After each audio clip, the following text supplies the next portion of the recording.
What is up, guys? This is Nightmare, and today I have a new build video for you all. This is my heavy armor PvP stamina sorcerer builds for the Dragon Bones update, and it is titled Cloudburst. The reason why I named it Cloudburst is because the insane damage output you will be able to do with this build. So with that, let's get right into it. Starting off as always, we are going to go over my gear and build setup first. Starting off, we're going to do the helmet. I am using 5 pieces of Shacklebreaker, as you can see here. My helmet is going to be an M-Pin Shacklebreaker. All of these are going to be stamina enchants, of course. Moving down, we have my Shacklebreaker chest, which I am using infused on the chest and on the legs. This is to increase my maximum stamina, increase my burst damage even more, and give me better healing. My shoulder is also going to be Shacklebreaker M-Pin, just like the helmet. And then my second 5-piece set I'm running is Bone Pirate. So for Bone Pirate, you're just going to want to farm the dungeon that is associated with this set. And I farmed this so many times and was only able to get my 3 jewelry pieces, all robust, which are also going to be all weapon damage enchants. And then the belts and the hands, which are going to be the ideal pieces you want because they have the least amount of armor.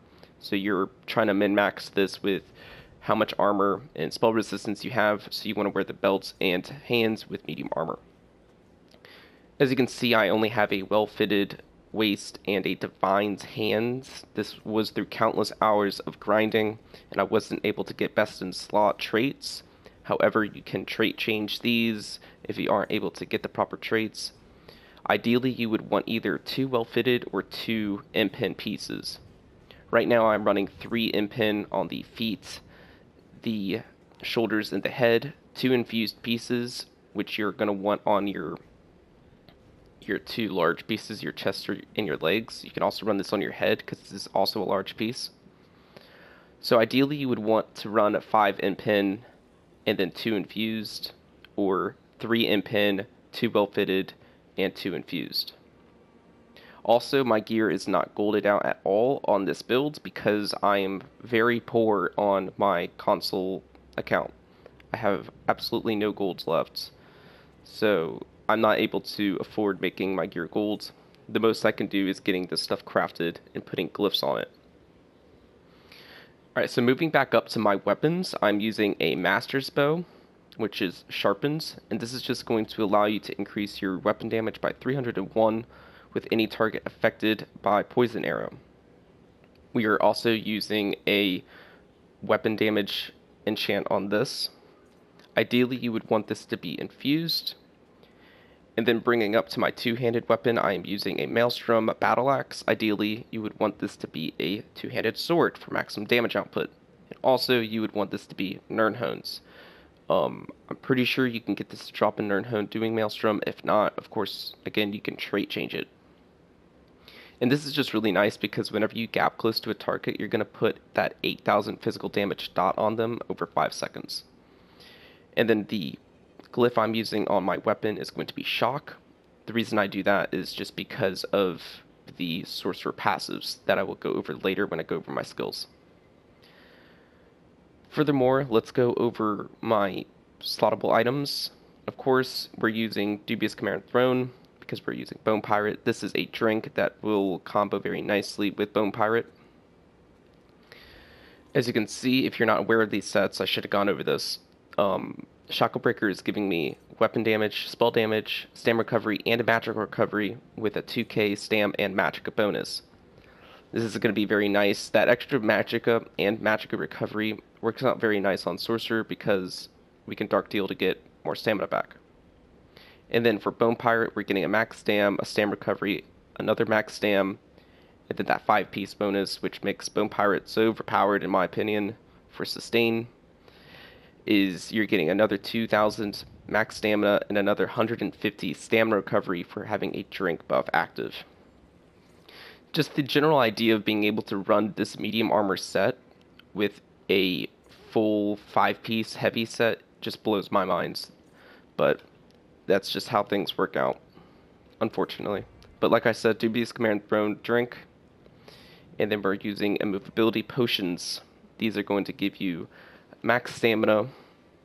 No, excuse me. These are going to restore stamina, give you major savagery, which is your crit chance. And then it's just also going to give you immovability.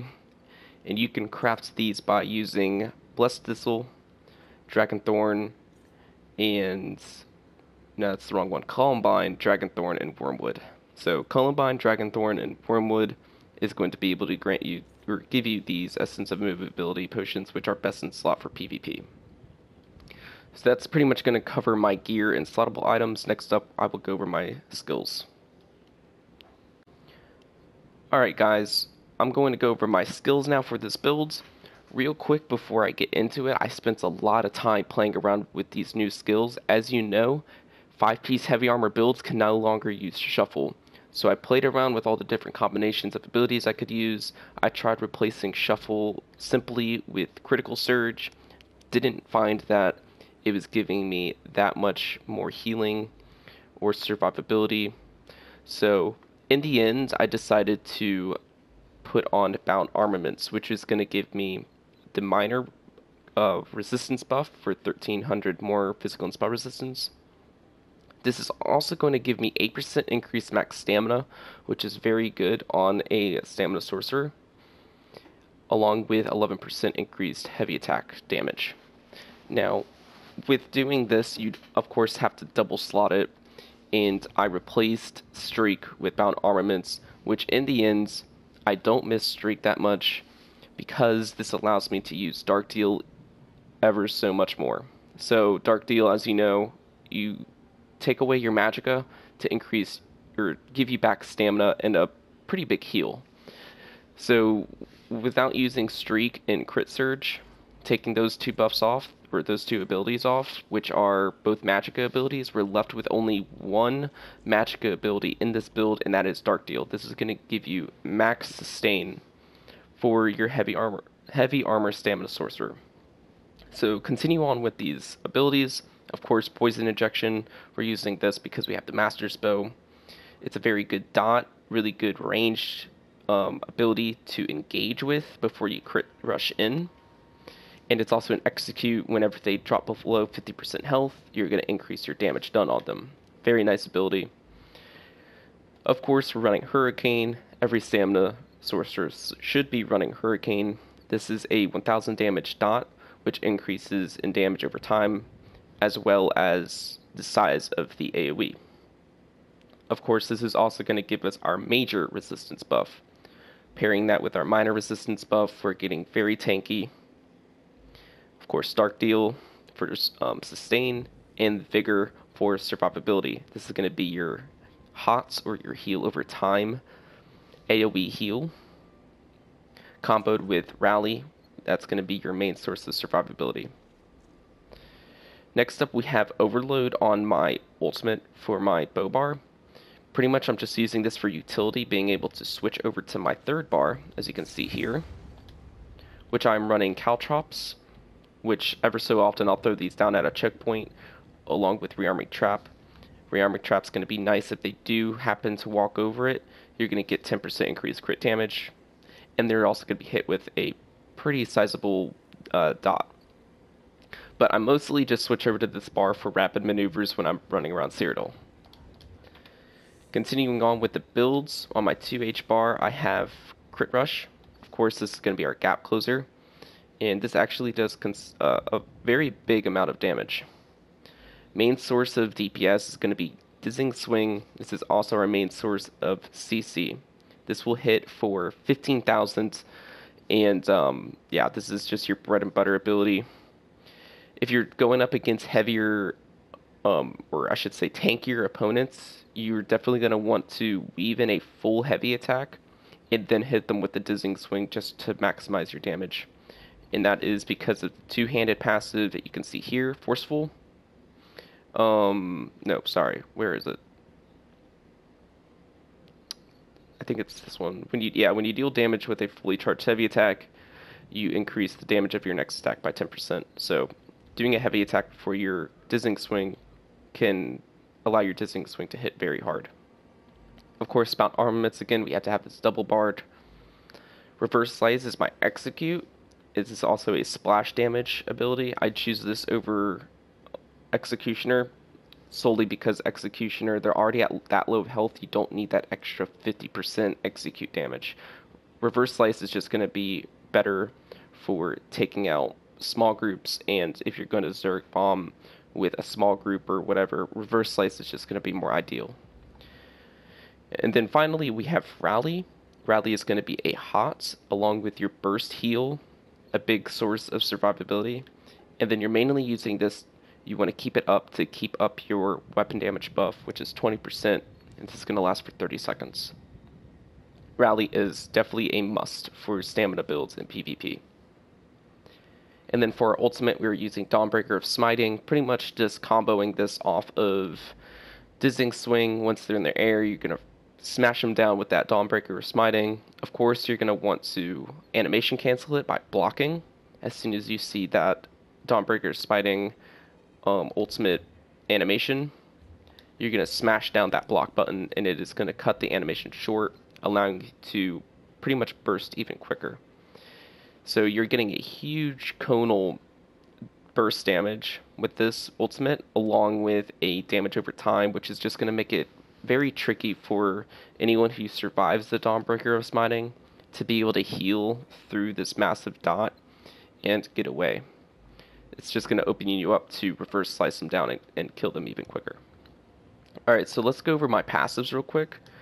I'm only using Unholy Knowledge from Dark Magic. This is going to reduce magic and stamina abilities, the cost of them, I should say.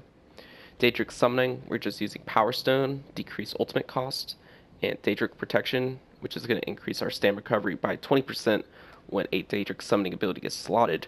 This is not a pet, this is the DAEDRIC Summoning ability, so any of these abilities, and because we have bound armaments, we're getting that 20%. Storm Calling, I'm taking all of these. Magic recovery by 10% is pretty nice, pairs very nicely with Shacklebreaker.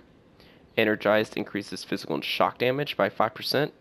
So all the abilities we're using are physical damage along with that shock enchantment on our two-handed sword, or axe I should say. And then Implosion, another reason why I'm running that shock enchant, just to being able to proc Implosion with a different type.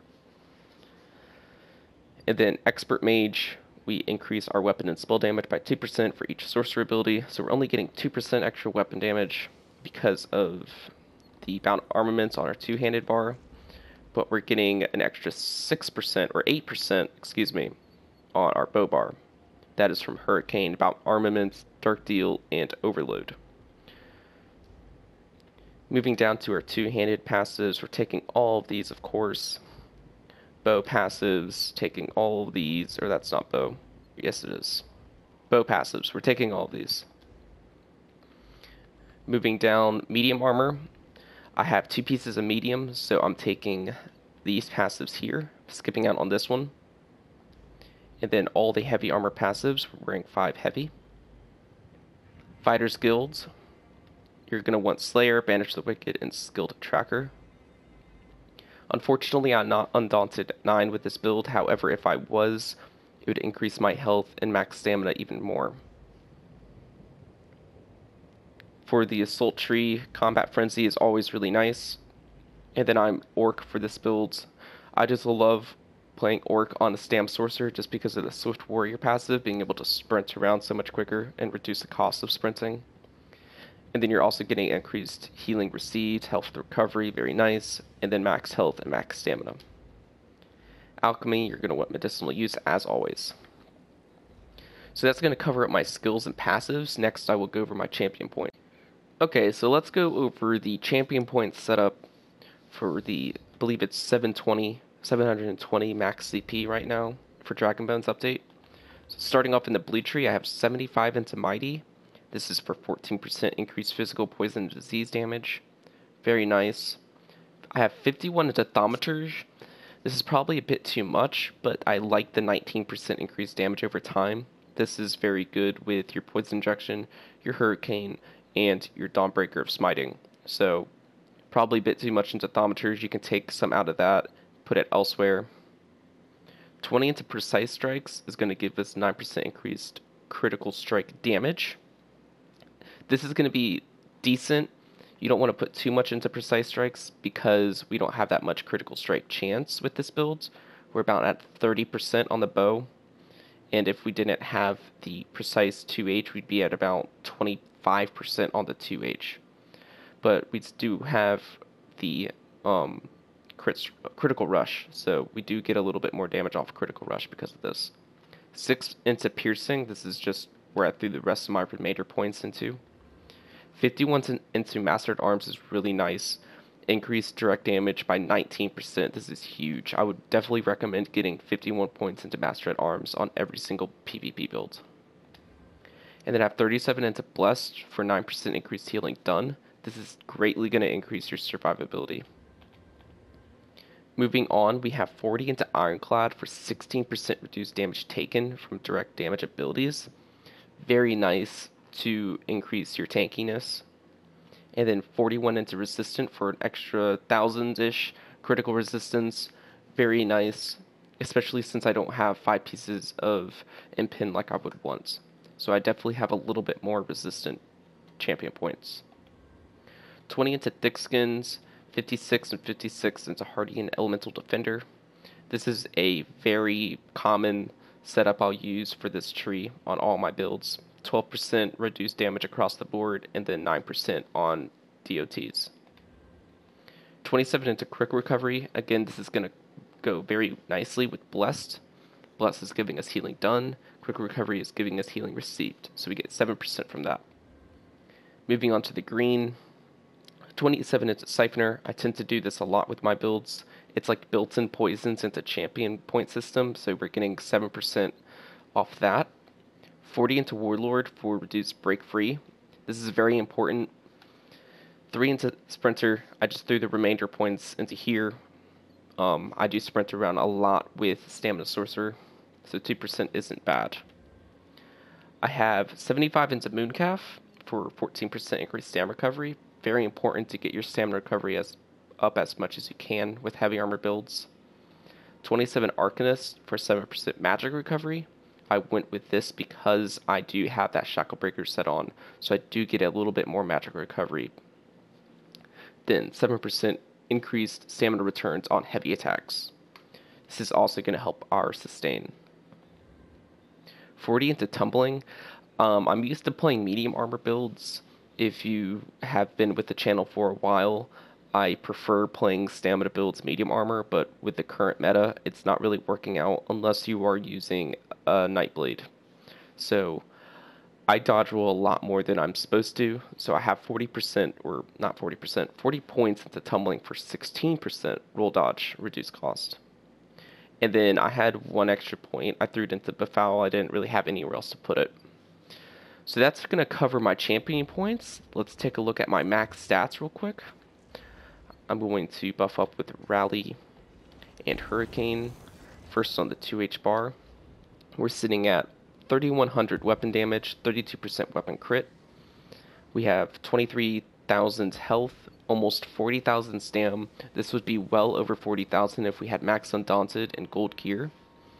We have 1,750 stam recovery, which is pretty good for heavy armor builds. Again, we also have that Dark Deal, which is going to increase our sustain by a lot. And that is going to pair very nicely with that 750 magic recovery. Buff up again real quick. Our spell resistance is at 21,000. Physical resistance is at 22,000. 1,800 crit resistance.